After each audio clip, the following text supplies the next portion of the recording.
नमस्कार दोस्तों, क्राइम तक में आप सबका स्वागत है। मैं हूं सुप्रतिम बैनर्जी। आज क्राइम इन्वेस्टिगेशन की एक बड़ी अनोखी कहानी के साथ आप सबके सामने हाजिर हुआ हूं। अनोखी इसलिए क्योंकि आमतौर पर ऐसे किस्से या ऐसी घटनाएं फिल्मों में ही देखने को मिलती है।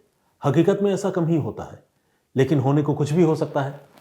तो ये मामला है बिहार के सासाराम जिले का। सासाराम जिले से एक नेशनल हाईवे गुजरता है, नेशनल हाईवे नंबर 19, और वक्त है आधी रात का। तारीख है 18 जुलाई की, 21 जुलाई की आधी रात का वक्त है। तो हुआ यूं कि इस नेशनल हाईवे से एक मारुति स्विफ्ट कार बड़ी तेजी से भागी जा रही थी। आमतौर पर रात के वक्त गाड़ियां तेज ही चलती हैं, और वो भी हाईवे में, आप समझ सकते हैं। और ये मारुति स्विफ्ट कार भी बड़ी तेजी से गुजर रही थी। इस कार में 4 नौजवान बैठे हुए थे, लेकिन एक मिसहैपनिंग हो गई, एक दुर्घटना हो गई। हुआ ये कि कार चला रहे नौजवान को या तो नींद आ गई या फिर उसके दिमाग में कोई दबाव या तनाव था। उसकी गाड़ी अचानक बेकाबू हो गई और उसी हाईवे पर गुजर रहे एक टैंकर से जा भिड़ी। ये टक्कर, ये एक्सीडेंट इतना भयानक था कि उस कार के बिल्कुल परखच्चे उड़ गए। एक्सीडेंट की इन तस्वीरों में आप देख सकते हैं कार की हालत कैसी है। तो जब इस एक्सीडेंट के बारे में सासाराम पुलिस को जानकारी मिली, तो पुलिस की टीम तो वहाँ पहुँची ही। जो दूसरे इमरजेंसी सर्विसेज के लोग हैं उन्हें भी मौके पर बुलाया गया, ताकि कार एक्सीडेंट का शिकार हुए जो भी लोग थे उनको जल्द से जल्द मदद दी जा सके और उनको इलाज के लिए वहाँ से मूव किया जा सके, हटाया जा सके। तो पुलिस जब वहाँ पहुँची तो धौराड़ थाने की पुलिस वहाँ पर सबसे पहले पहुँची, क्योंकि ये उसी पुलिस स्टेशन का मामला था। अब पुलिस ने पहुंचकर वही मंजर देखा जो इस वक्त आपके सामने है। कार की हालत बहुत बुरी थी और कार के अंदर 4 लड़के एक तरह से फंसे हुए थे। किसी तरह से पुलिस वालों ने इमरजेंसी सर्विसेज की मदद से उन लड़कों को बाहर निकलवाया और जल्द से जल्द उनको पास के सरकारी अस्पताल में भिजवाया। ये इसलिए ज़रूरी था क्योंकि चंद मिनटों की भी देरी या लापरवाही लड़कों की ज़िंदगी पर बन सकती थी। अब सारे लड़के अस्पताल पहुंच चुके थे और डॉक्टर उनको एग्जामिन कर रहे थे।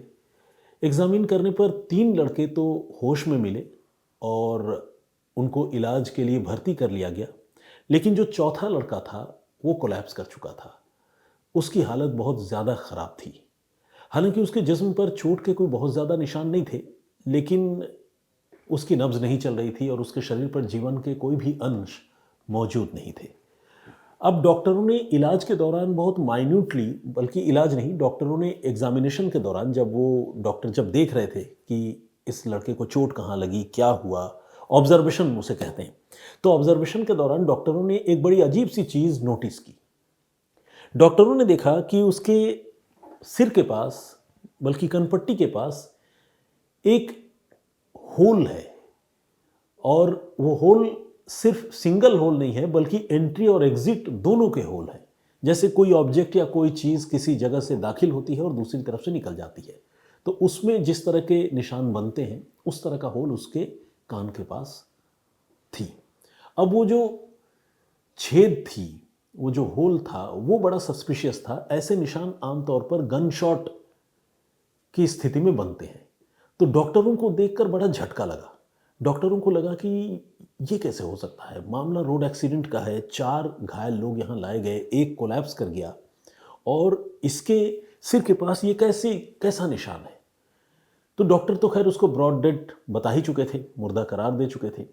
अब उसके शव को पोस्टमार्टम के लिए भिजवाया गया और फॉरेंसिक एक्सपर्ट्स ने जब लाश का बारीकी से मुआयना किया और उसका पोस्टमार्टम हुआ, तो उन्होंने ये कंफर्म कर दिया कि ये जो एंट्री और एग्जिट वुंड है, ये मामूली वुंड नहीं है, बल्कि ये गोली का ही निशान है।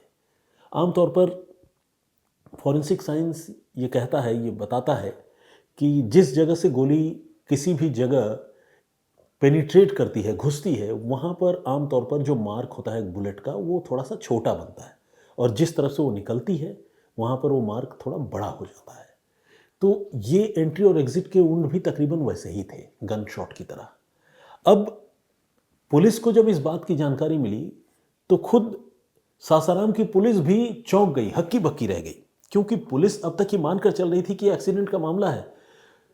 पुलिस खुद एक तरह से देखा जाए तो इस केस की चश्मदीद थी। लोगों ने जब बुलाया था तो पुलिस सबसे पहले वहां पहुंची, तभी इमरजेंसी रिस्पांस की दूसरी टीमें भी वहां नहीं पहुंची थी। तो पुलिस ने खुद रेस्क्यू किया था लोगों को। अब पुलिस भी इस बात से हैरान थी कि जिन लोगों को वो रेस्क्यू करके अस्पताल लेकर आए, उनमें से एक बंदा मृत पाया गया, एक आदमी मृत पाया गया और उसकी हत्या हुई थी, उसे गोली लगी, वो एक्सीडेंट का शिकार नहीं हुआ। इस बात से जो सासाराम की पुलिस है वो भी चौंक गई। सासाराम के एसपी हैं रोशन कुमार। उन्होंने इस मामले की बड़ी गहराई से जांच के आदेश दिए।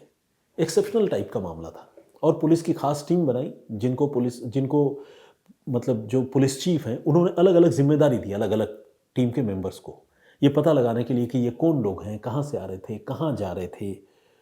तो जब एक लड़के की हत्या हुई थी ये पता चल गया और बाकी लड़कों की पहचान पुलिस पता कर रही थी, तो ये यूं कर रही थी कि जब तक पुलिस एक्टिव हुई और पुलिस को ये पता चला कि ये मामला मर्डर का है, तब तक वो तीनों लड़के अस्पताल से फरार हो चुके थे, भाग चुके थे।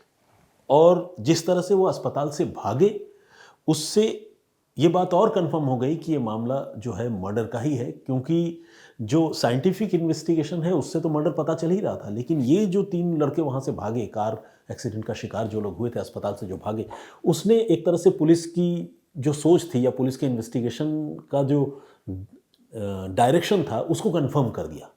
और कैसे ये सब कुछ हुआ, तो जो मारुति स्विफ्ट कार थी उसके नंबर के सहारे पुलिस जो कार का ओनर है उसे डिटेक्ट करने में या उसे आइडेंटिफाई करने में कामयाब हो गई। उसका नाम था संजीव कुमार गुप्ता।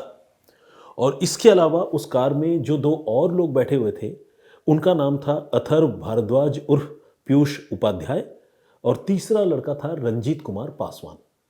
इसके अलावा जिस नौजवान की हत्या हुई थी, अब तो मौत कहना ठीक नहीं है क्योंकि मौत तो हुई ही है, लेकिन मौत की वजह क्लियर हो गई है। तो जिस नौजवान की हत्या हुई थी उसका नाम था अभिषेक कुमार।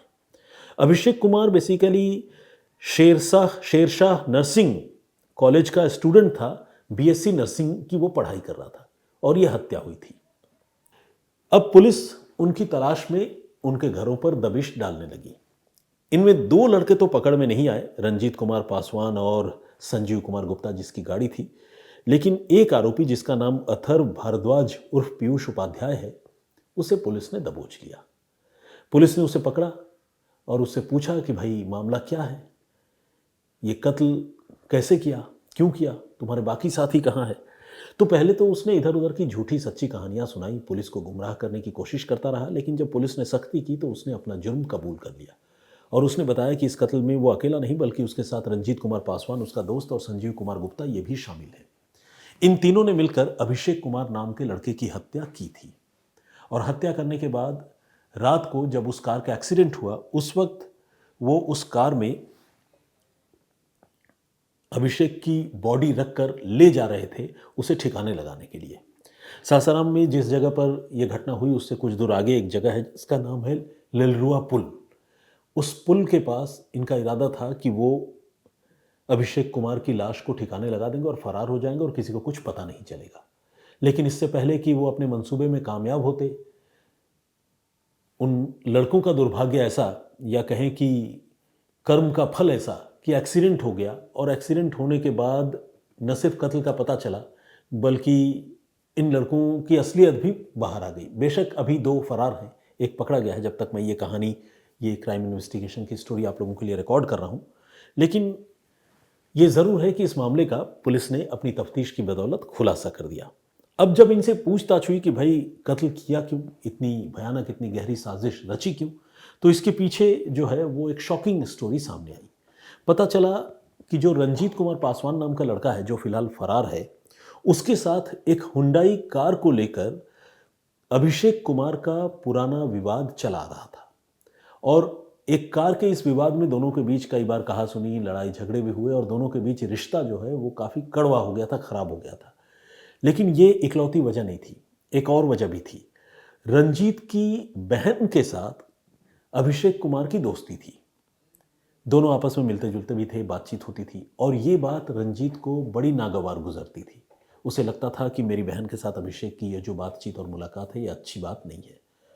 धार थाना अंतर्गत जो है एक अभिषेक कुमार व्यक्ति जो है उनकी हत्या करके शव को छिपाने के लिए ले जा रहे थे कुछ लोग। इसमें जो है घटनाक्रम के दौरान जो है छिपाने के क्रम में जो है वो वाहन जो है दुर्घटनाग्रस्त हो गई और उसमें जो है दुर्घटनाग्रस्त में जो है पुलिस के त्वरित कार्रवाई के द्वारा जो है उस अपराध में जो है व्यक्ति को पकड़ा गया।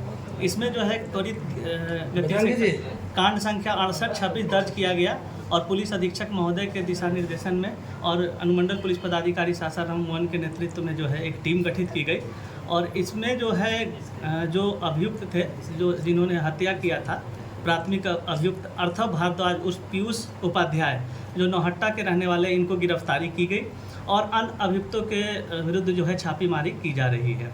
इसमें जो है बताते चले कि ये 3 जो अभियुक्त हैं वो आपस में दोस्त थे मृतक के साथ और इसमें जो है रंजीत कुमार पासवान जो है जो मृतक अभिषेक कुमार के बीच में जो है हुंडई गाड़ी को लेकर आपस में विवाद भी था और साथ ही साथ ये भी अनुसंधान में बात आई है कि रंजीत कुमार पासवान की बहन से मृतक अभिषेक कुमार का जो है बातचीत होता था। इसको लेकर दोनों में लगातार विवाद होता था। इसी आक्रोश में इन तीनों मित्रों ने जो है आपस में हत्या की षड्यंत्र रचा और इसको हत्या करके जो है शव को छिपाने के लिए लेरुआ पुल में के तरफ जो है 200 मीटर आगे ये जा रहे थे।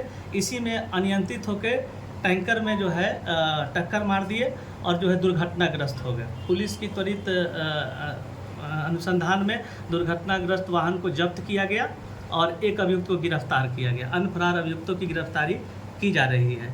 घटना में जो बरामदगी है वो है घटनास्थल पर दुर्घटना का स्विफ्ट कार को बरामद किया गया है और अभियुक्त के पास से एक सैमसंग कंपनी का मोबाइल बरामद किया गया है। एसआईटी की टीम लगातार काम कर रही है अनुसंधान और इसमें अन्य अभियुक्तों के विरुद्ध जो है छापेमारी की जा रही है और ये जो गिरफ्तार अभियुक्त है इनका आपराधिक इतिहास भी खंगाला जा रहा है। और जो एक सोशल थॉट प्रोसेस है या आप उसको स्टिग्मा कह लें जो कह लें, रंजीत इस बात से इतना खफा होता था कि उसने अभिषेक की हत्या की पूरी साजिश रची थी, प्लानिंग की थी और इसके बाद इसमें उसने अथर्व की और अपने दोस्त संजीव कुमार की मदद ली और इन तीनों ने मिलकर उसी दिन जिस दिन यह घटना हुई 21 जुलाई को पहले अभिषेक कुमार को अगवा किया और फिर एक सुनसान इलाके में उसे गोली मारी, उसकी हत्या की और हत्या करने के बाद वो लाश ठिकाने लगाने के लिए रात को कार से निकले थे।